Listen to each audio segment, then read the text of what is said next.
Welcome back, explorers, to Whoosh Tales, the home of the most beloved kids' adventure stories anywhere on the internet, bringing you a brand new English story for children every single week.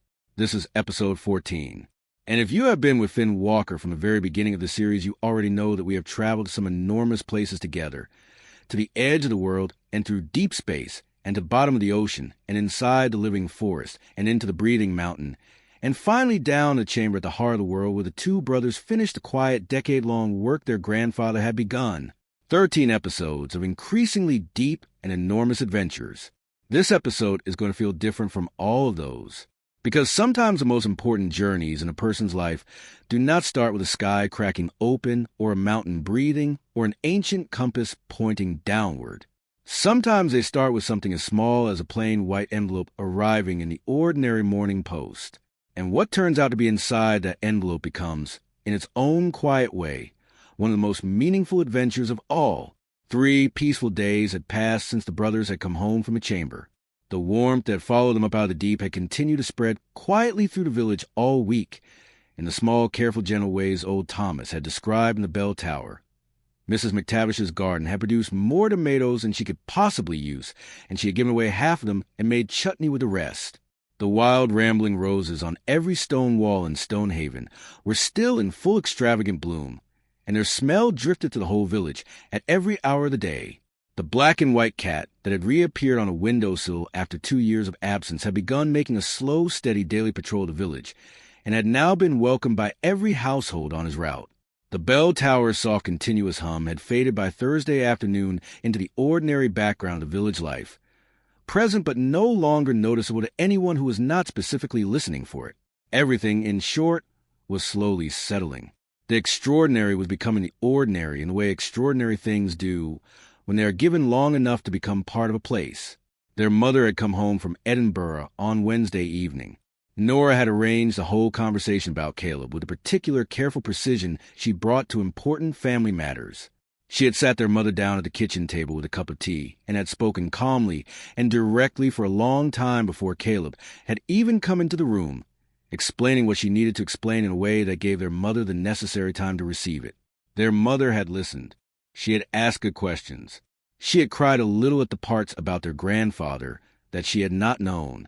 And then Caleb had come in, and their mother had looked at him for a long moment, and then had opened her arms, and Caleb had walked into them, and their mother had held him and said quietly against the top of his messy brown hair, "Hello, my darling." And Caleb had cried quietly against her shoulder for a long time, and their mother had let him, which was the right thing to do. And that was that. The family had accepted its new member with the quick, unexamined completeness that only really loving families are capable of. By Friday morning, it already felt as if Caleb had always been there. Their mother served him porridge from the same pot as she served Finn.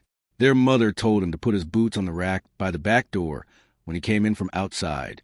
Their mother reminded him twice gently that he needed to help clear the table after breakfast, which Caleb did happily, glowing very faintly amber gold with the private pleasure of a boy being ordinarily mothered for the first time in his 11 years.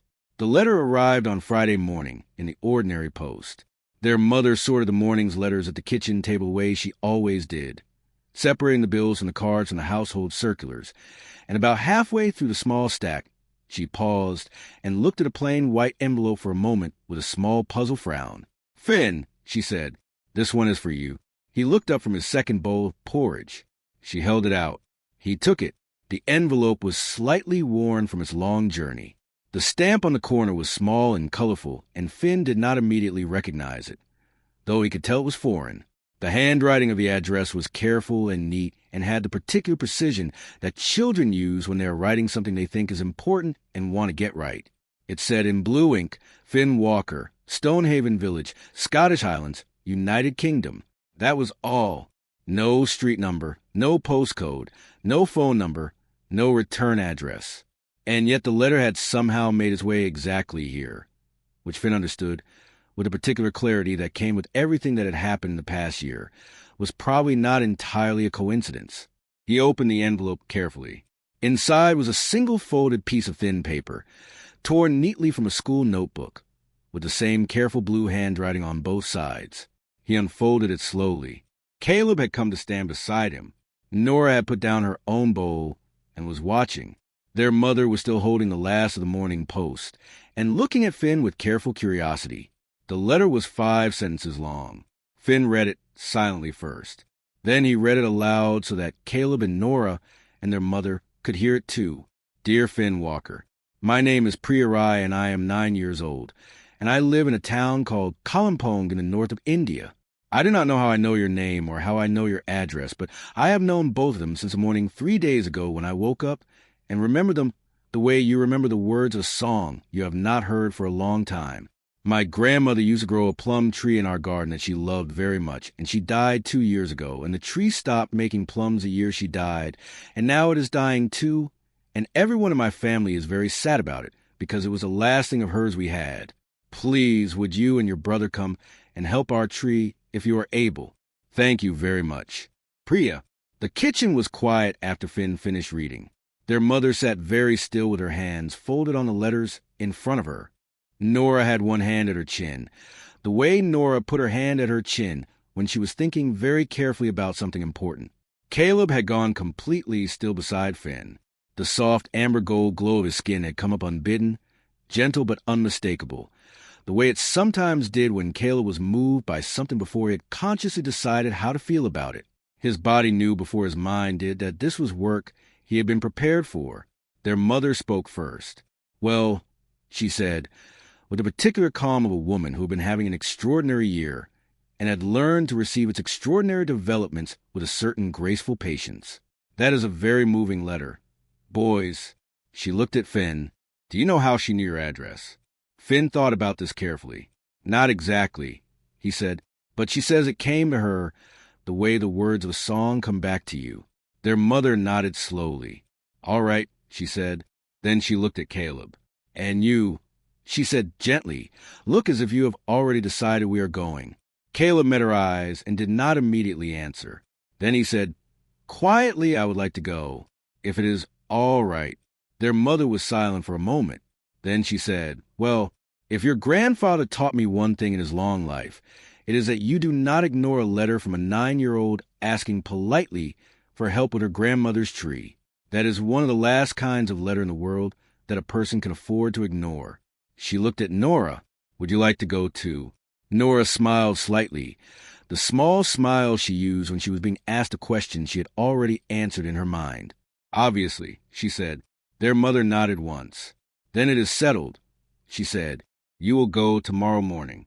I want you home by Monday. She looked at Caleb again. And you, my darling. She reached out and touched his cheek gently. Will please do exactly whatever the small girl and her family need. Do you understand? Yes, Mum, Caleb said.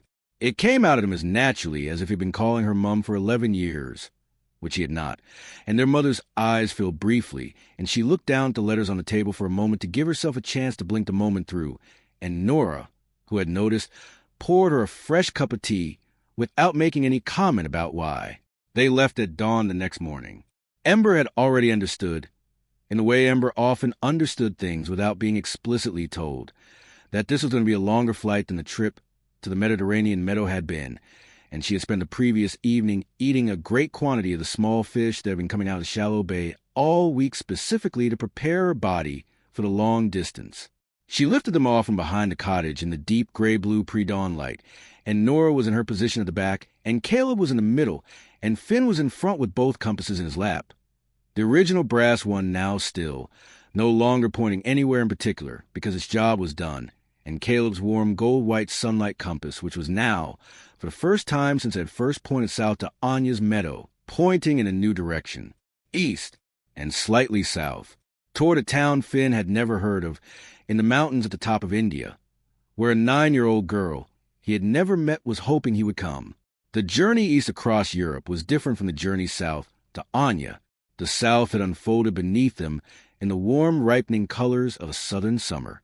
The east unfolded in the great varied patchwork of a continent gradually changing shape beneath them as they flew, the softer green of southern England giving way to the golden fields of northern France, giving way to the darker forests and long, slow rivers of central Europe, giving way to the wide steppes and small clustered villages of Eastern Europe and beyond, the whole immense curve of the world unfolding beneath Ember's wings hour by hour.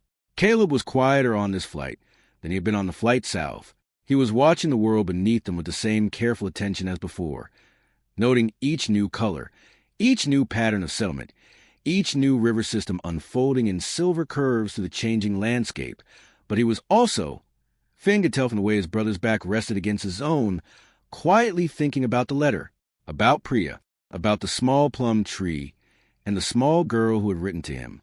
They crossed the Middle East as the sun rose properly over the eastern horizon, and the light turned the wide desert beneath them into a spectacular ocean of gold and rose and long, sharp shadow.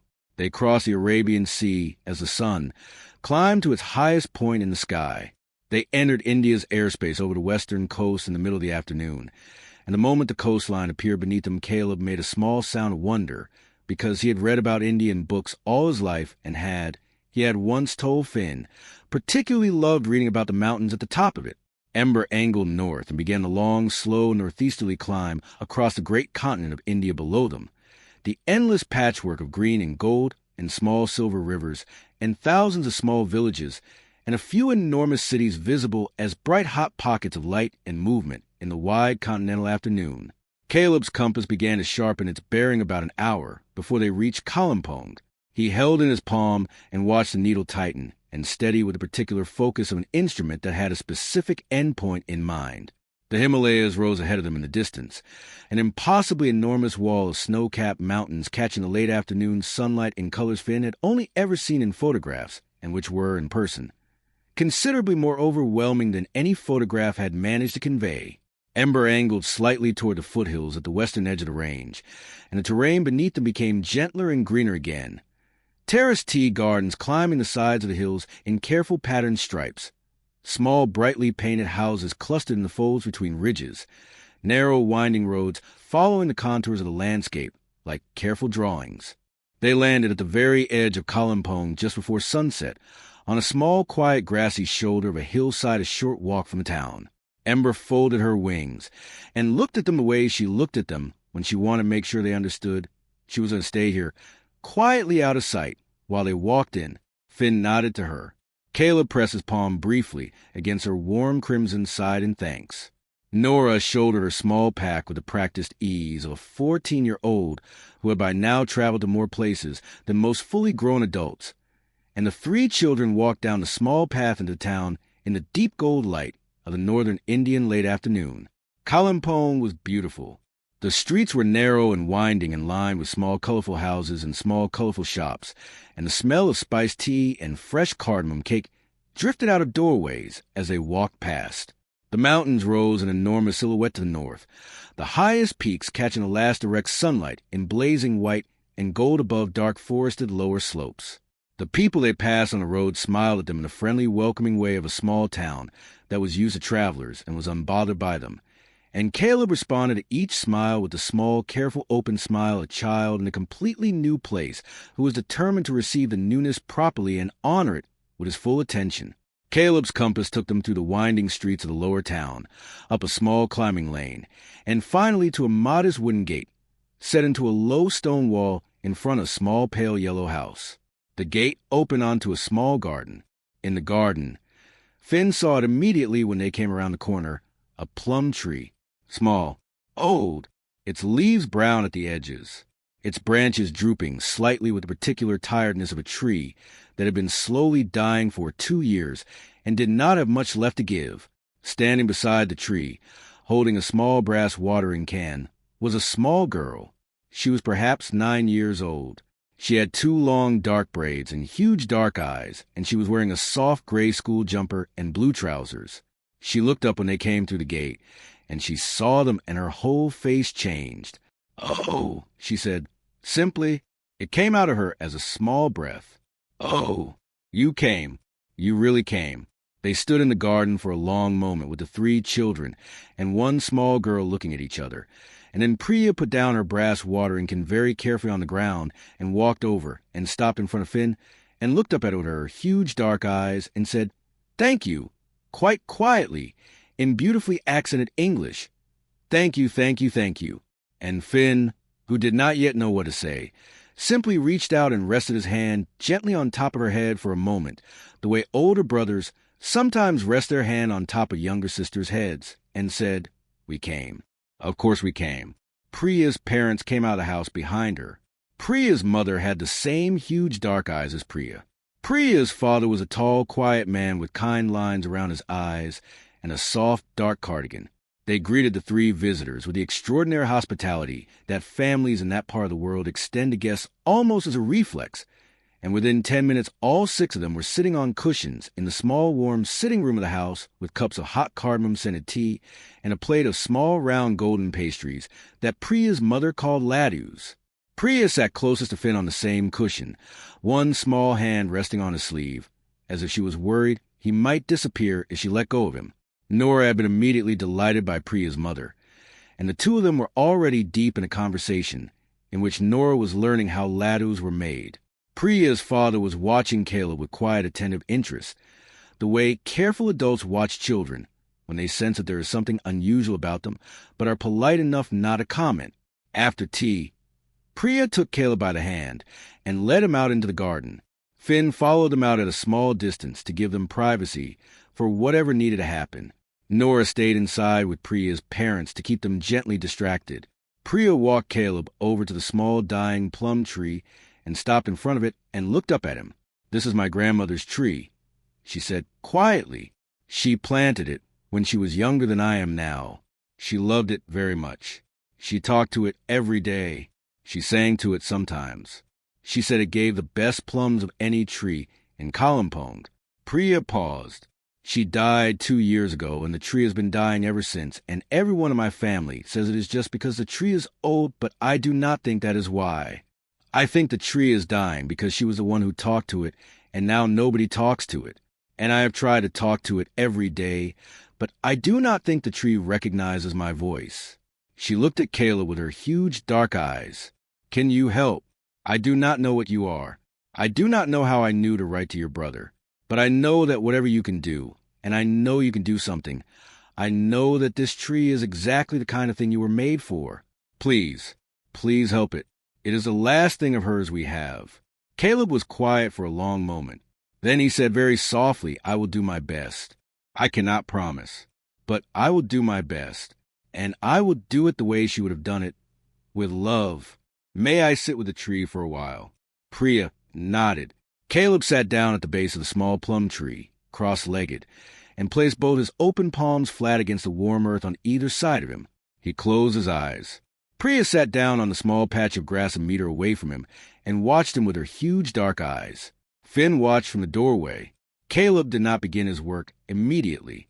He simply sat still for a very long time, breathing slowly, his hands warm against the earth, letting himself understand the tree. He was not doing the thing yet. He was learning first. He was paying attention the way the mountain had told him was the most powerful thing in the world. He was learning the tree's name. After perhaps 20 minutes, Caleb's amber gold light began to come up very softly in his hands. The warmth of his gift flowed slowly through his palms and into the earth on either side of him, spreading outward beneath the surface in the way water spreads slowly through dry soil. His light traveled outward through the soil to the fine spread network of the plum tree's roots, and when it reached them, it wrapped around them with a particular tender attention Anya had demonstrated in the meadow, not forcing, not pushing, simply offering, warming, remembering the tree back into its full self. The plum tree did not respond immediately, but over the next 20 minutes, something began to shift in it. The very brown edges of the leaves nearest the trunk turned to green, then the leaves higher up, then the whole small canopy. The drooping branches lifted very slightly, the way a person lifts slightly when they have been given a gentle reason to hope. Small pale buds began to form along the branches, the buds of new blossoms, out of season, arriving because Caleb's light had reminded the tree that it was still capable of blossoming. Priya was watching all of this with her hand pressed against her mouth, and her huge dark eyes overflowing with quiet tears. Finn stayed very still in the doorway. Caleb continued his work with complete attention, his brother's face calm and completely absorbed, the amber gold of his gift moving through the earth and the roots and the trunk and out into every branch of the small tired tree. After perhaps an hour, Caleb opened his eyes. He looked at Priya. He looked at the tree. The tree stood upright now. Its leaves were green. Its small pale blossoms were opening. It was going to live. Caleb pressed both his palms once more into the warm earth, and then he stood up slowly. He turned to Priya. "It will produce fruit again this year," he said quietly, small at first. "More next year. And your grandmother is not gone from it. Priya, trees remember the people who love them. She is still in the tree. She always will be. But now the tree remembers you too, because you sat with me while I helped it, and it felt you here beside me, and it knew your care was the same kind of care as hers was. It will listen to you now, if you talk to it, if you sit with it. It will hear you." Priya walked slowly to Caleb and hugged him. She hugged him for a very long time. Caleb, who had never in his 11 years been hugged by a small girl he had just met, hugged her back with the careful, gentle attention of a brand-new brother, finding out that he was, apparently, extremely good at this. Finn watched from the doorway and felt something extremely warm settle inside his own chest, something he did not yet have a word for, but which he understood was the particular warmth of watching your brother do exactly what he was born to do on the other side of the world, for a small girl he had never met, at the end of a journey that had begun with 5 careful sentences in blue ink. They stayed with Priya's family that night.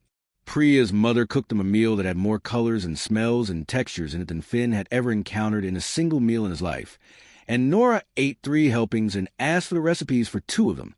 Priya's father asked Caleb, quietly, over the meal, whether he would be willing to sit for a little while with an old neighbor of theirs whose small courtyard garden had also been struggling. Caleb nodded. He went next door after dinner, and sat for half an hour in that garden too, and Finn walked with him, and they came back to Priya's house in the deep dark under a sky of Indian stars that were somehow warmer and closer than the stars over Stonehaven, and they slept on soft mats on the sitting room floor, while Priya slept in her own bed for the first time in 2 years without the small, tight worry about her grandmother's tree pressing at the edge of her sleep. In the morning, they said their long, careful goodbyes, and Priya presented Finn with a small folded paper crane she had made specifically for him, and Caleb with a tiny embroidered flower Priya's mother had sewn onto a small handkerchief overnight, and Nora with a small clay pot of Priya's mother's homemade tomato and tamarind chutney, which was going to become, Nora later declared, the second best chutney she had ever tasted in her life after Mrs. McTavish's. They walked back up the small path to the grassy hillside where Ember was waiting, and they climbed onto her back, and they lifted off from Kalimpong into a spectacular Himalayan morning with the whole Indian subcontinent laid out beneath them in color and warmth and small, quiet human effort, and they turned Ember west toward home, and they flew. And that the lesson at the heart of this kid's adventure story for explorers is the deepest lesson in the whole series so far. The most important adventures in your life will not always look the way you expect adventures to look. They will not all involve dragons or mountains or ancient chambers or magical journeys through space. Some of the most important adventures you will ever go on will be tiny ones. A phone call to a friend who is having a hard time, a card sent to somebody you have not seen in years, a small kindness offered to a stranger who did not know they needed it, showing up for a person who once asked for your help in whatever quiet way they asked. Those small adventures matter as much as the big ones. Sometimes they matter more, because the world is not held together by dramatic acts of courage. It is held together by the small, steady, patient kindnesses that ordinary people extend to each other every single day. Be a person who answers the letters that arrive. Be a person who shows up when someone quietly asks. Be a person who understands that the smallest journeys, done with love, are absolutely as important as the biggest ones. That is what your grandfather understood. That is what Caleb understood in Priya's small garden. That is what makes an ordinary life a genuinely good one. Small journeys, real love, simple showing up. Hey explorers, if you flew all the way to a small town in the mountains of northern India with Finn, Caleb, Nora, and Ember today, and watched Caleb bring a small plum tree back to life for a 9-year-old girl named Priya, give this video the biggest thumbs up it has ever received, because you have absolutely earned every warm moment of it. Our comment question today is one of our warmest yet. Has a small kindness from someone you never met ever changed a whole day for you? Tell us about it in the comments below. Every single response will be read with deep care and gratitude.